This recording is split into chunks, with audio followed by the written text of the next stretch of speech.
Salut my people, j'espère que vous allez tous bien. Bon, je vais vous parler encore d'un truc aujourd'hui là qui m'interpelle.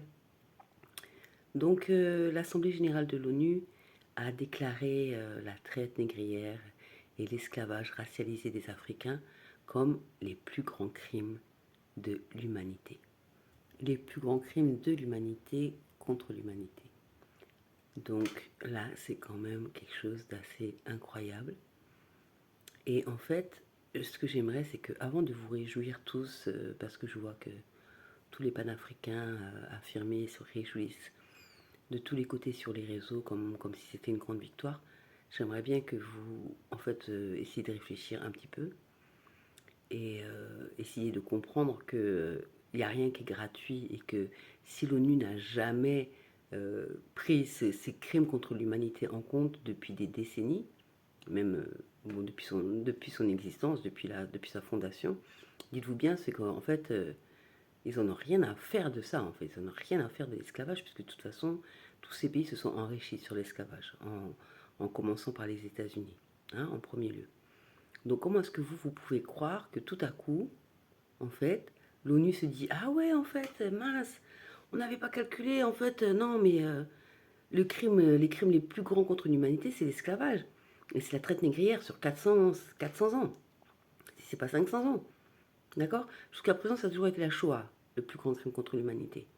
Tout d'un coup, bam, en 2026, après je ne sais pas combien de temps qui est passé, l'ONU a déclaré l'esclavage comme le plus grand crime contre l'humanité.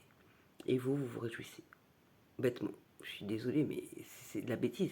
Parce que si vous connaissez Babylone, vous savez qu'il ne fait jamais rien au hasard. Qui a présenté cette demande ou cette résolution? C'est John Dramani, hein, Mahama, donc c'est le président du Ghana.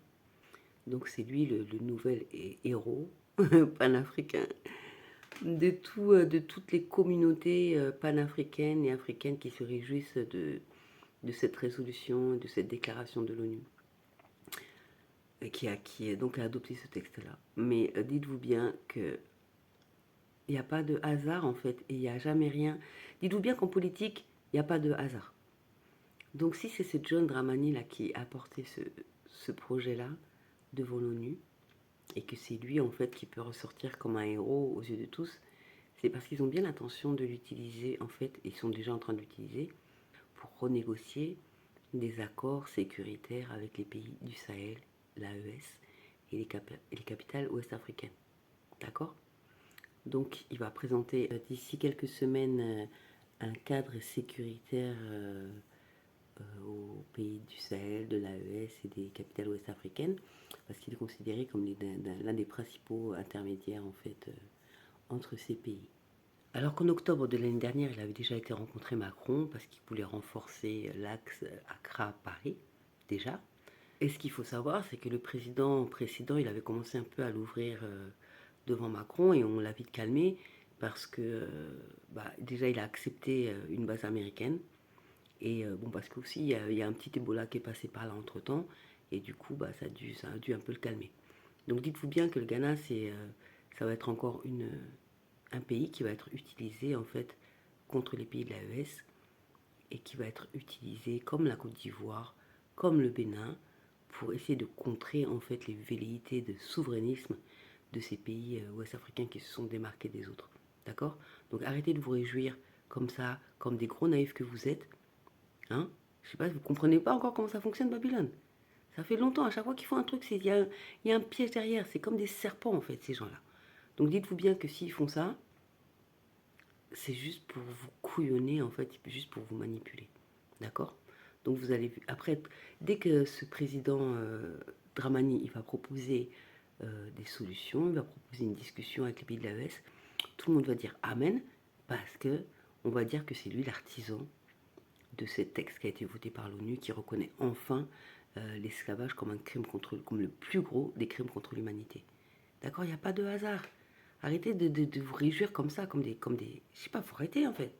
Faut arrêter, vous allez comprendre au bout de combien de temps, vous allez comprendre comment Babylone fonctionne. D'accord? Donc c'est encore de la manipulation. Évidemment, ces déclarations n'engagent que moi, et on verra si l'avenir très proche me donne raison ou pas. Mais je pense que John Dramani va jouer un grand rôle. Je ne sais pas s'il sera président de l'Union africaine ou si il prendra la place du secrétaire général de l'ONU qui a été proposée à Macky Sall. Proposition qui a été refusée par l'Union africaine. Alléluia, merci les gars, parce que mettre un tueur d'enfants et un gars qui tire sur son peuple, le mettre président, secrétaire général de l'ONU, c'est une grosse blague. Bah voilà, donc on verra, on verra. Donc peut-être que c'est Dramani qui va le remplacer. On va voir. Ou peut-être ça va être autre chose qui va se passer. Mais dites-vous bien que c'est encore un piège. D'accord? C'est un piège. Donc tombez pas dans le panneau. Parce que franchement, il y en a marre quoi, de tomber dans les panneaux. Jusqu'à quand en fait? À un moment donné, ça suffit quoi. Stop. Ok? Bon, bah, j'espère que vous allez réfléchir un peu à ça. Et on verra bien, qui vivra verra. Ok? En tout cas, restez vigilants, restez clairvoyants, essayez de voir plus long que le bout de votre nez et essayez de lire entre les lignes pour une fois. Ok, Massif? Bon, je vous envoie la force, je vous envoie la paix, la guidance, ok? Et beaucoup de love. Ok? Tenez bon. Bisous.